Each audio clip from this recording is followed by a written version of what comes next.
This is Optimal Relationships Daily, episode 1449, a reflection on emotional nourishment by Becca Shern of MinimalWellness.com.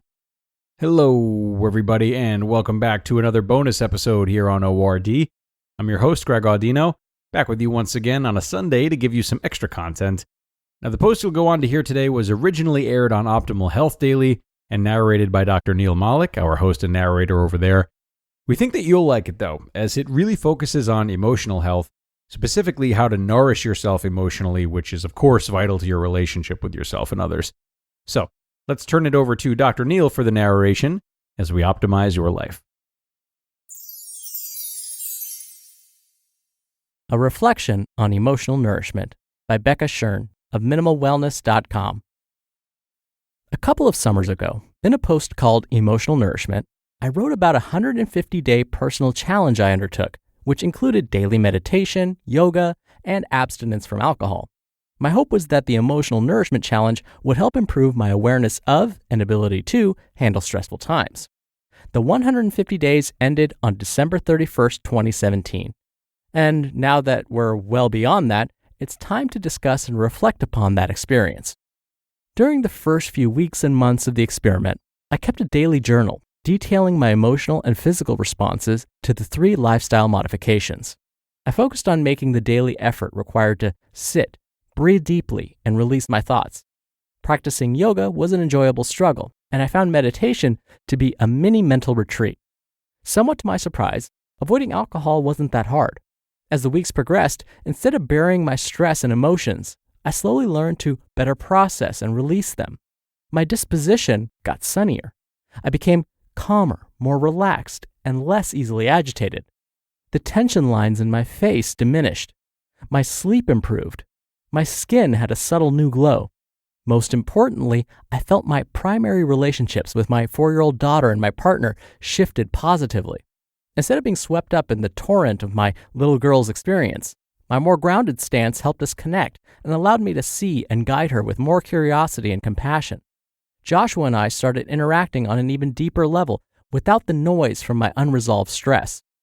These new skills and perspectives were helpful when the chaos of late fall arrived. The home Joshua and I had rented for the previous 3 months in LA was not a long-term option, so we were scrambling to find and move into a new place. Joshua was still on tour, and we were all traveling a lot with work in the holidays. Both Ella and Joshua got very sick. During this time, I retreated into crisis mode and didn't maintain any part of my fledgling yoga or meditation practices.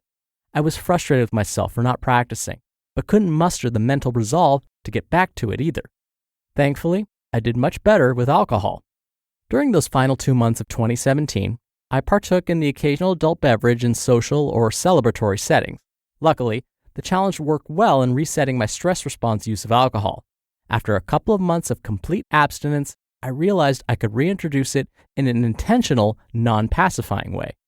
The Emotional Nourishment Challenge reminded me that I, like most people, don't do very well when engaged with the all-or-nothing mindset. Although I never expected to meet my lifestyle targets every day for 150 days, I still set it up as a daily challenge because I wanted to get momentum quickly. But the structure of saying I was going to do the 3 things every day meant I wouldn't succeed if I missed a day. Even though the intention was to develop the skills and habits to better handle my emotional and physical well-being, the path to get there was all or nothing. I failed to uncouple the challenge with the larger habit I was cultivating. So when I slipped for a few days with my yoga and meditation practice, the slip turned into a slide. And within a few weeks, I was back to my baseline of almost never doing either.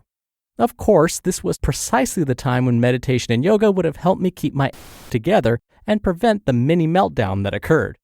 Hopefully, I've learned my lesson in practicing what I preach.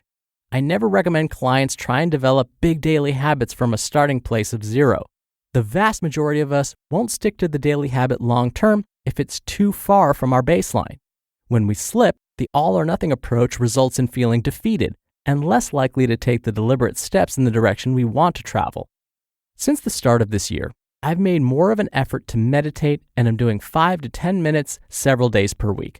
When I'm under increased stress, I try my best to learn from my past mistakes and I take care to meditate more. It helps. The author and news anchor Dan Harris jokingly says meditation makes him 10% less of an a-hole. I say when things are going well, my amateur and intermittent meditation practice helps make me 2% better. During harder times, it helps keep me from sliding too far backward. Yoga has been another story. As much as I try, I simply don't feel drawn to yoga the way I do other physical pursuits. But I've realized now through trial and error that I do need some yoga to stretch my muscles and calm my mind. Perhaps not ironically, pain from immobility is what got me back into the studio. I'm currently including 1 or 2 yoga classes per week when I'm in Montana, and I make time on the mat at home when I'm in LA. It took me quite a while to bring back the habits of yoga and meditation in much more sustainable ways. Now, instead of being tasks on a to-do list, they're relatively small but important components of a lifestyle that help me be a better version of myself. You just listened to the post titled, A Reflection on Emotional Nourishment by Becca Shern of minimalwellness.com. Dr. Neil here for my commentary. I really appreciated Becca's perspective when it came to her clients. She doesn't want them going from a starting place of 0 to this brand new habit. That's because the gap between where they are now, their baseline at 0, to this amazing new habit is far too great. So we have to take little baby steps to get to our ultimate destination. And that's why I'm such a big proponent of taking some of these baby steps. And I so appreciated Becca's honesty when it came to yoga. I've always said that for me, yoga makes me more restless somehow. But like Becca, I truly understand how helpful it can be. And so I've decided to incorporate yoga poses after my workouts as part of my cool down and stretch. For me, it's the perfect time because my body and usually my mind are kind of exhausted by the end of the workout. And so when I'm stretching, if I can include some deep breathing and some yoga poses, that will help clear my mind a little bit more and hopefully prevent some future soreness at the same time. And finally, again, Becca's absolutely right that we can't take an all or nothing approach. Just because we didn't do something or we didn't do something perfectly doesn't mean we failed. It's all about progress, not perfection. So if most of the time you're doing well, you're doing the quote unquote right thing, you're moving on the path towards your ultimate goal, then that's great. That's what we care about. It's okay if you slip up here and there. Don't let a slip, as Becca said, become a slide. Or sometimes, like I say, don't let a lapse become a full relapse, and don't let a relapse become a full collapse. All right, that'll do it from me for today. I'll be back here tomorrow as usual, so I'll see you there where your optimal life awaits.